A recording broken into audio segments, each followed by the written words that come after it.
Ladies and gentlemen, welcome to the Rajas Kakasungura YouTube channel. A big thank you for the support you are granting this platform, and may God bless you. Yesterday, I carefully listened to Raila Odinga. He was in Kericho attending a certain ceremony. And Raila speaks with a lot of parables. And the first question that came to my mind is, who is Raila Odinga speaking to? When you listen to the contents of his speech, if you are not careful to know where Raila is driving to, then you don't understand politics in this country. First, can we listen to Raila Odinga? Irrespective of political differences here and there, when it gets to the stage where Kenya is about to burn, we will say no. We must come together as one people. One people. And that's why we sat and talked and I said, we will work together for the unity of our people so that Kenya can move forward properly. You know, there's a serious challenge. We had ourselves gone out to the streets making some demands. But then we had sat down and we had discussed and negotiated and agreed on the way forward. Then, because there was no implementation, came the other problem again later on. So these problems must be resolved. This is what we have agreed on. When we signed the MOU, we agreed that these problems need to be resolved. And we're working towards resolving those problems. Finally, you've heard me recently talking about devolution. Devolution, we brought in the Constitution with a lot of opposition at that time. But we said that our country needs devolution so that we can bring power closer to the people and also ensure that there's equitable distribution of resources in the country. Devolution works very well in many countries. If you go to Japan, you'll see what I mean by devolution. If you go to Germany, where I lived for many years, you will appreciate the power of devolution. If you dissolve properly and also put resources down there will be much faster development. What is happening here is that some of our people resist devolution because they don't understand the effect of devolution. Right now, we still have a problem. We have devolved generally. We have a structure of devolution. But we're not bringing resources properly down so that these devolved units can work efficiently.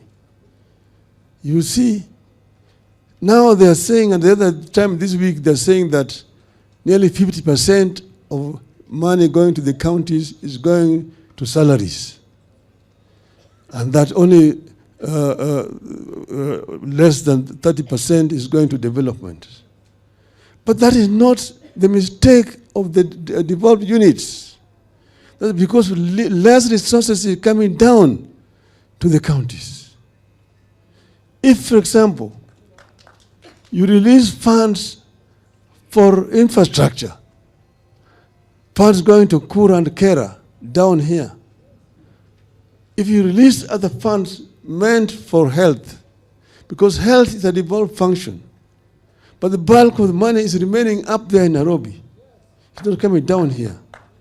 You see, if you release resources for agriculture, if, for example, you release money to build markets, because they are building markets there, yes, the counties are the ones who are operating those markets. Why don't you give the money to the counties? If, for example, affordable housing, should be the responsibility of the counties. Release the money to the counties. Then you will not be talking about 15%. You will be releasing over 35% of funds to the counties, and there will be development. You don't want to blame governors because you're not giving them resources. If you give the resources properly, the entire country will be working.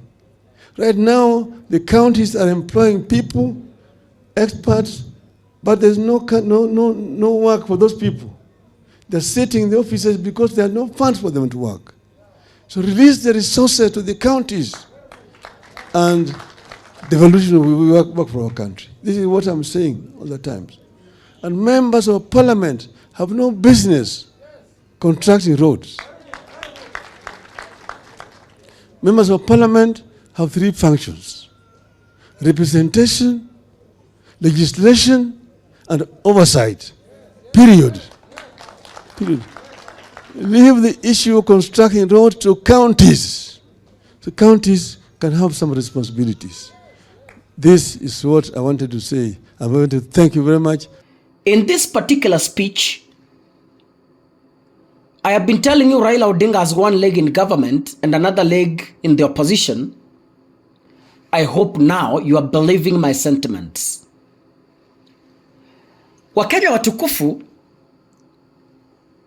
remember when Raila shook hands with William Ruto, Raila said there are some things they have agreed. And one of the important things that they had agreed with William Ruto is to respect, honor, and support devolution. That was the agreement. I am shaking hands with you, but please, this agreement is going to have respect for devolution. That was the agreement. But when Raila comes out to say, we need the support devolution, this is what I'm saying and I'm saying. For instance, when you send money to counties, money for the roads, money for agriculture, money for health, all I'm saying, release money to the counties to support devolution. Now my question comes in. Who is Raila Odinga addressing? Definitely, it is William Ruto. But again, I ask myself, these guys communicate every day. Raila can tell William Ruto, I'm coming to State House. Na Ruto amwambie, come my brother. Na Raila anaenda. So why is Raila addressing William Ruto from weddings? Anamwambia release money to counties. Anamwambia respect the devolution. Anamwambia it's high time you trickle down. Pesa irudi katika ugatuzi. Because these are the implementers. So, when I tell you Raila Odinga is criticizing the government, at the same time supporting government, akipima upepo, aone mahali serikali inaelekea, some of you don't believe it. If Raila is entirely in government 100%, why oppose? Because it is clear Raila supports devolution and Ruto wants to kill devolution. The two gentlemen are reading from the different scripts. Raila is reading from the script of supporting devolution. William Ruto is reading from the script of crippling devolution. What is the devolution? Crippling devolution. That is why counties have not even received their money to date. Some counties are unable to pay salaries. Why? Because Kenya Kwanza wants to kill devolution. But let me tell you this for the record. It is not going to end well with William Ruto and Raila Odinga. I repeat it. Raila atakuwa toka serikali hivi karibuni. James Orengo was speaking Raila's language. Mukafikiri Orengo has gone against Raila, mukaenda kutafuta elders and mnataka kumimpeach. Nikawambia Orengo is Raila Odinga's mouth. Wengi mukasema kaka Raila doesn't play those politics, you are a toddler in politics. Shut up. Okay. Sawa, tutaona mimi na nyinyi nani atanyamaza. Sasa wakati ya Nyang'i Nyong'o, Professor Nyang'i Nyong'o ameanza kuongea, ndio watu wamesema guy, kumbe kitu ilikuwa serious.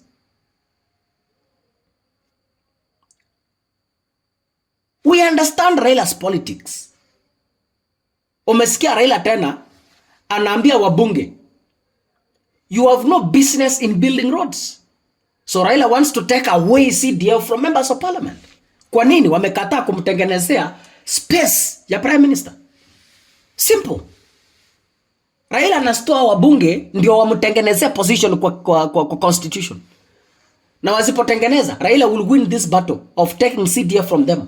He will win it. Raila anajua mahali anapita. Raila knows the right buttons to press. God bless you, ladies and gentlemen. See you in the next episode. Asanteni sana.